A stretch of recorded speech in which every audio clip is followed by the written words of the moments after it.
Dimitri Valencia's channel. Narito na tayo sa buwan ng Nobyembre, pangalawang buwan na agad ng fourth quarter. Welcome sa ating Cavite Laguna Expressway update ngayong Nobyembre 2025. Sa video na ito, titingnan natin ang mga bahagi ng proyekto na may pinakapansin-pansing progreso. Yung tipong kahit mabilis kang dumaan, halatang may bago. Pero bago tayo mag-umpisa, bigyan muna namin kayo ng mabilisang overview ng tatlong natitirang bahagi ng CALAX para mas malinaw ang daloy ng update natin ngayon. Ang subsection 3 ay halos 8 kilometro mula sa Aguinaldo Silang Interchange hanggang sa Governor's Drive Interchange sa General Trias. Kapag natapos ito, magkakaroon na ng mas mabilis na access mula CALAX papuntang Governor's Drive na konektado patungo sa Dasmariñas at Trece Martires City. Ang subsection 2 naman ay halos 10 kilometro mula Governor's Drive Interchange sa General Trias hanggang sa Open Canal Interchange sa dulo ng General Trias at Imus. Pagkatapos ito, mas mapapadali na rin ang biyahe ninyo papunta sa ginagawang SM General Trias. Perfect para sa mga mahilig mag-mall o mabilis mag-side trip pagkatapos ng biyahe. Ang subsection 1 naman ay humigit kumulang 9 kilometro mula Open Canal Interchange sa boundary ng Imus at General Trias hanggang Kawit Interchange. Ang Kawit Interchange ay katabi lang ng Ivo City at may direktang koneksyon papunta sa Centennial Road, kaya mas magiging mabilis ang access papasok at palabas ng Cavite Coastal Area kapag natapos na ito. Dito sa Kawit Interchange din ikokonekta ang CC Link o Cavitex-Calax Link Expressway na may habang nasa mahigit 1 kilometro. Ito ang magtutulay sa CALAX papuntang Cavitex, kaya magiging mas tuloy-tuloy ang biyahe papasok at palabas ng Cavite. Kapag nagbukas ito, hindi na kayo maiipit sa traffic sa mga intersection ng Zeyus at Gahak. Diretso expressway na ang takbo, hindi na daraan sa mga stop and go na i-traffic sa ibaba. Huwag na nating pahabain ng intro. Ito na ang inihanda naming video update.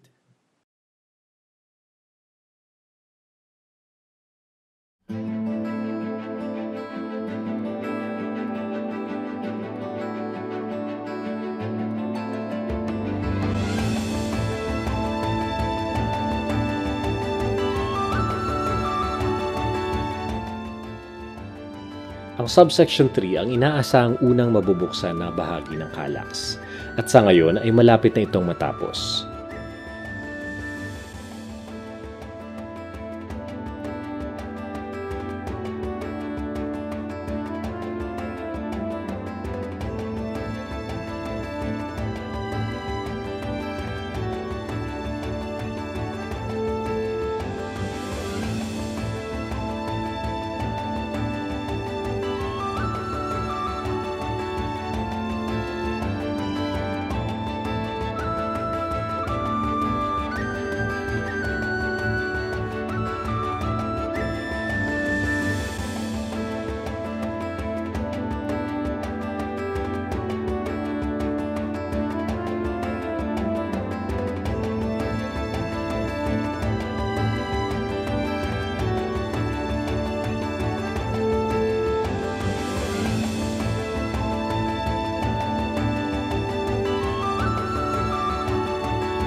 Para po sa tanong kung may exit ba papuntang Silang mula Governor's Drive, ito po ang exit kung galing kayo sa westbound direction.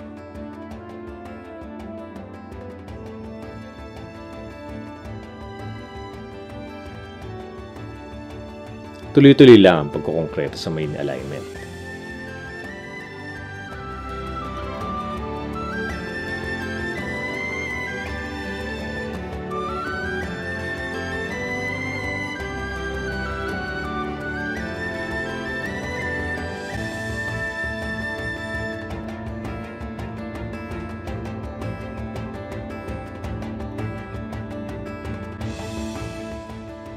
Marami pang lupa ang kailangang alisin sa gilid ng alignment at bahagi ito ng trabaho na kailangang tapusin ng kontraktor. Kung ihahambing sa nakaraang update, mas malawak na ngayon ang mga area na nalagyan ng PCCP.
Sa ngayon, limitado pa rin ang nakikita nating progreso sa Langkaan Underpass.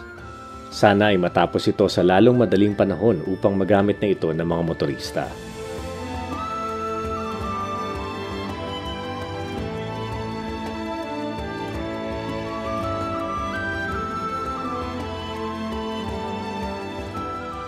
Sinisimulan ng alisin ang mga excess na lupa sa kabilang bahagi ng alignment ng Calax.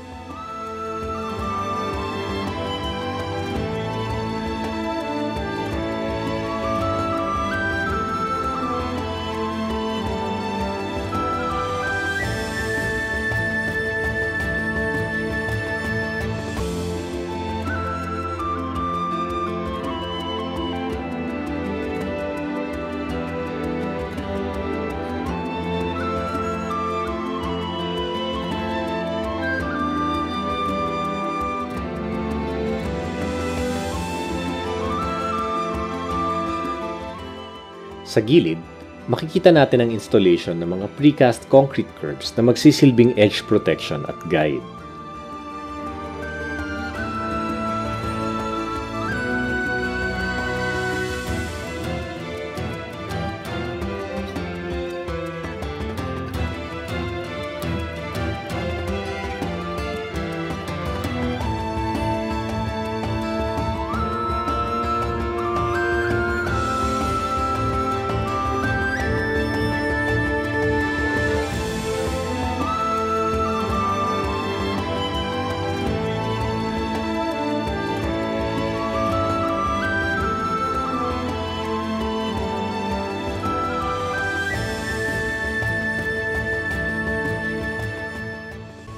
Mapapansin nyo rin na may mga naka-install ng overhead at eye-level signage sa kahabaan ng alignment.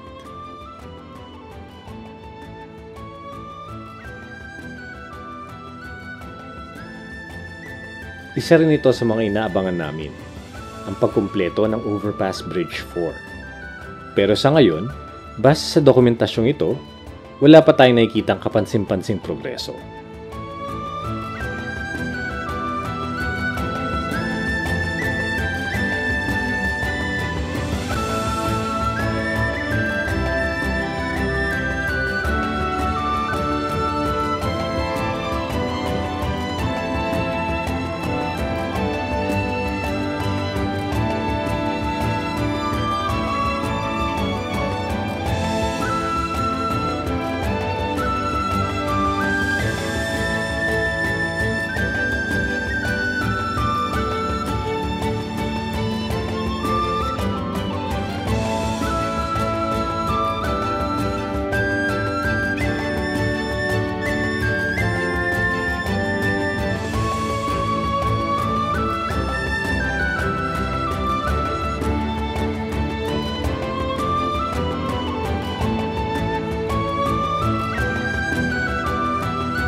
Makikita rito ang stormwater inlet box na inihahanda para sa drainage system ng proyekto. Ito ang precast structure na magsisilbing entry point ng tubig ulan mula sa roadway. Kapag natapos ang paving at curb works, ia-align ito sa tamang posisyon at lalagyan ng grate cover sa ibabaw.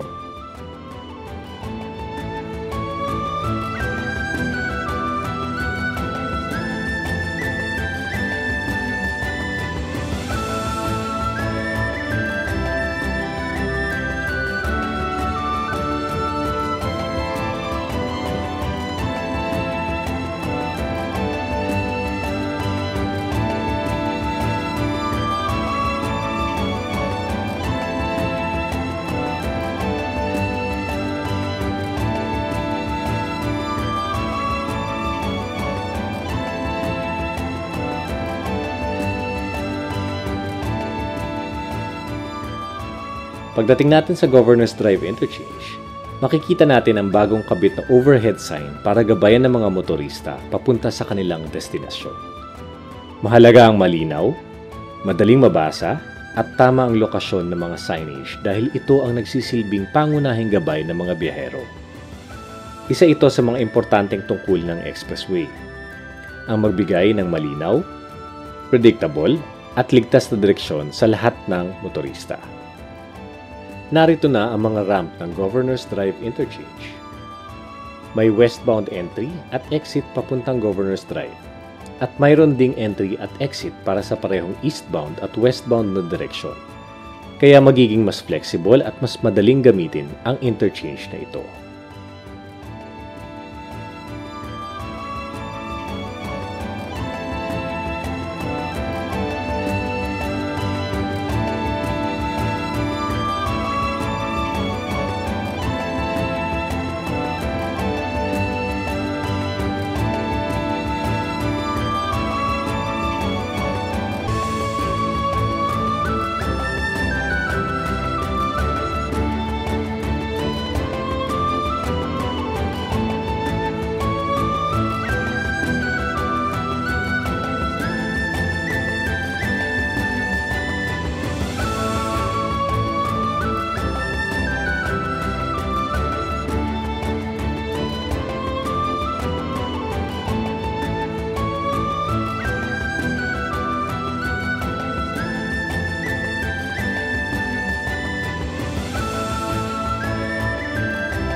Alam ba ninyo na ang disenyo at materyales ng mga road signs sa Pilipinas ay umaayon sa mga standard ng DPWH?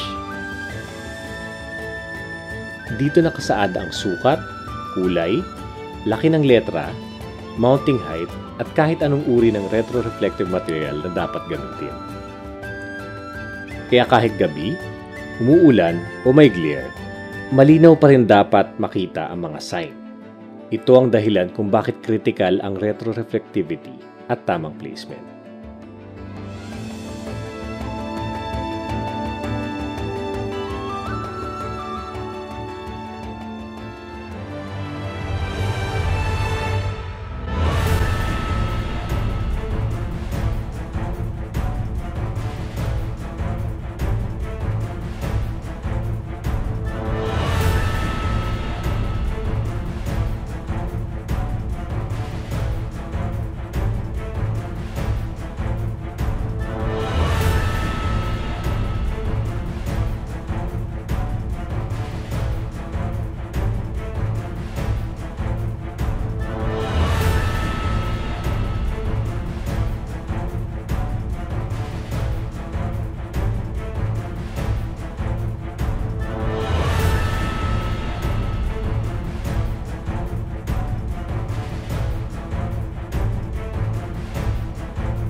Tuloy tayo sa subsection 2, ang segment na kasunod mismo ng Governors Drive Interchange.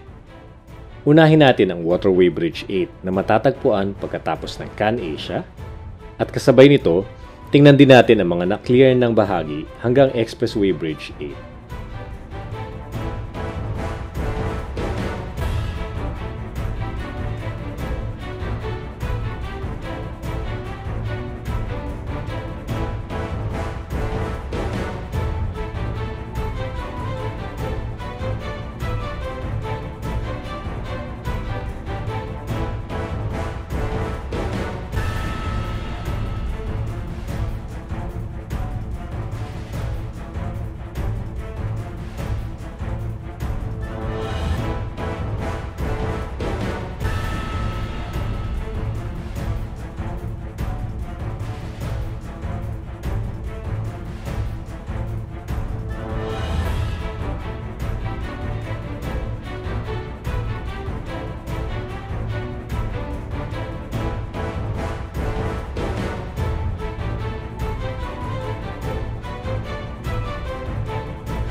Nakikita ba ninyo ang cleared right-of-way or ROW para sa main alignment?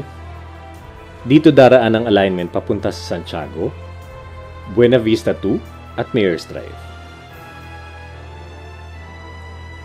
Halos magkakadugtong na ang bahagi mula State Land hanggang Mayor's Drive. May kaunting ROW issue pa sa ilang puntos, pero kapansin-pansin pa rin ang bilis ng galaw dito. Makikita natin na mabilis ang trabaho ng contractor dito. Kauumpisa pa lang, pero may nakikita na tayo agad na bagong development. Makikita rin natin na rockfill ang ginagamit dito para patibayin ang foundation at maabot ang required elevation ng alignment.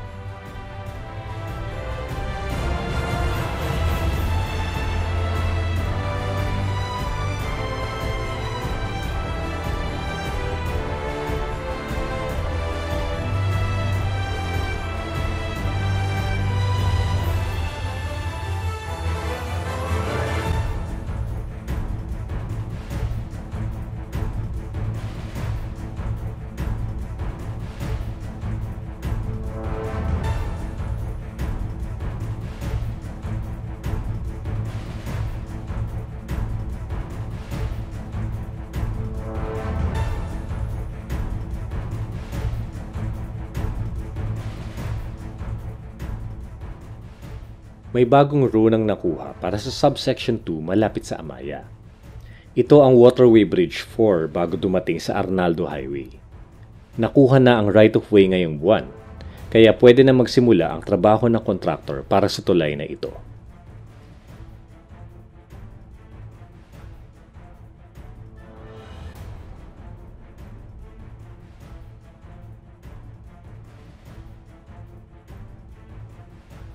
Naglagay na rin ng RCPC ang contractor. Ang RCPC o Reinforced Concrete Pipe Culvert ay ginagamit bilang cross-drainage structure sa ilalim ng alignment. Ito ang naglalayong magbigay daan sa tubig mula sa isang side papunta sa kabila nang hindi naapektuhan ng embankment o roadway sa itaas. Mahalaga ang mga RCPC sa mga expressway project dahil sila ang nagkokontrol ng natural water flow, pumipigil sa pagbaha, at tumutulong magpanatiling stability ng lupa, lalo na sa mga low-lying o may natural na kanal na dinadaanan ng alignment. Kasama talaga ang ganitong drainage works bago magpatuloy sa embankment at pavement construction. Silipin naman natin ang area ng Hari Dam at Navarro Road. Dito, makikita na natin na nagsimula na ang clearing works ng contractor in charge sa lugar na ito. Unang hakbang ito bago mag-mobilize ng mas mabibigat na kagamitan at bago simula ng embankment at structural works para sa alignment.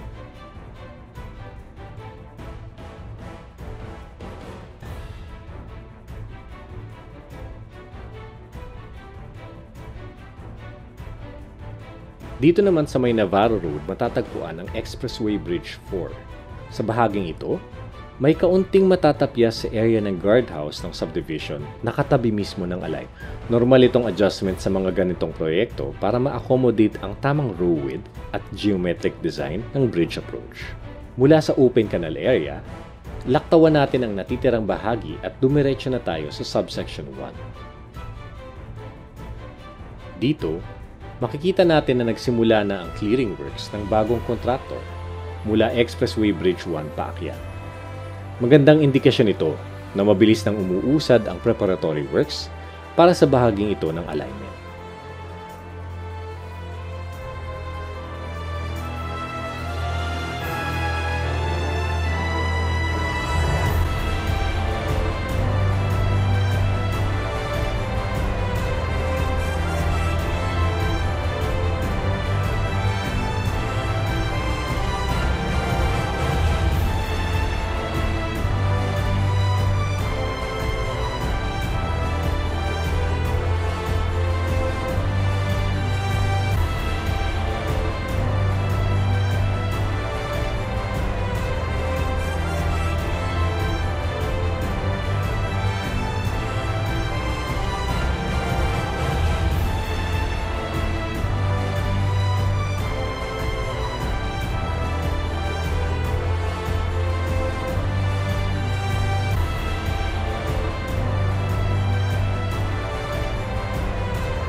Pagkatapos nito, silipin naman natin ang trabaho sa Kawit Toll Plaza, pati na rin ang extension ng alignment papuntang Centennial Road. Kasama na rin dito ang CC Link na magsisilbing importanteng koneksyon ng Calax papuntang Cavitex para sa mas mabilis na biyahe ng mga motorista. Balang araw, magbabago ang alignment ng kalsada na ito bilang bahagi ng Kawit Interchange. Makikita natin na pakurba na ang magiging alignment ng main road, habang ang ramp ng Calax para sa Trumpet Style Interchange ay nakalinya na sa tabi ng bagong daang ginawa. Sa ilalim, makikita ang papuntang Kawit Toll Plaza, habang ang papuntang Cavitex naman ay nakaangat pataas. Dito natin mas nakikita kung paano unti-unting binubuo ang full movement ng interchange na magkokonekta sa Calax at Cavitex.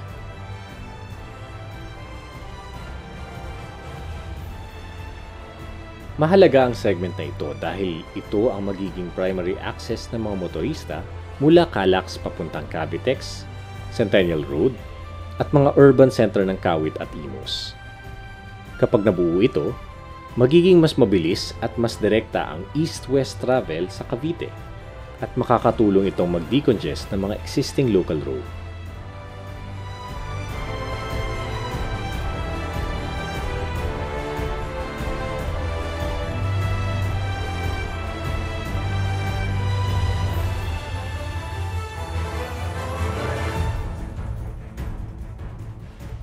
Patuloy ang trabaho sa bahaging ito ng Calax, nakokonekta patungong Centennial Road.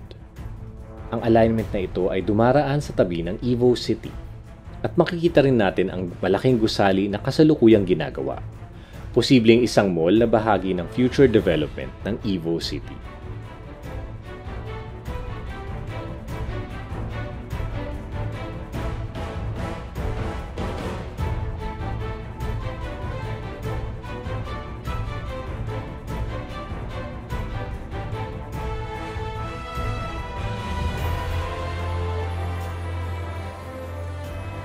Mula rito, makikita naman natin ang progreso ng Expressway Bridge 1A, kung saan tuloy-tuloy ang mga gawain. Kasabay nito, active na rin ang clearing operations sa katabing alignment bilang paghahanda para sa magiging embankment papunta sa CC Link. Bahagi ito ng initial earthworks na kailangan bago magsimula ang mas malalaking structural stages.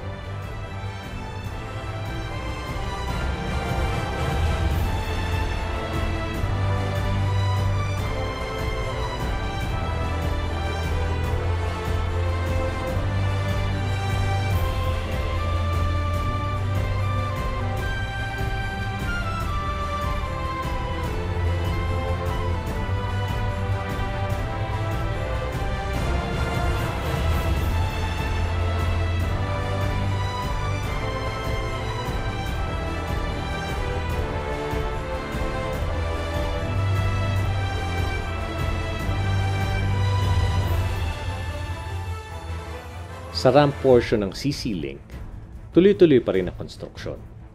Makikita rito ang kombinasyon ng earthworks at structural preparations na unti-unting bumubuo sa magiging transition ramp papunta sa main alignment. Habang umaabot ang progress sa bahaging ito, mas lumilinaw ang overall connection ng Calax papunta sa Cavitex Corridor.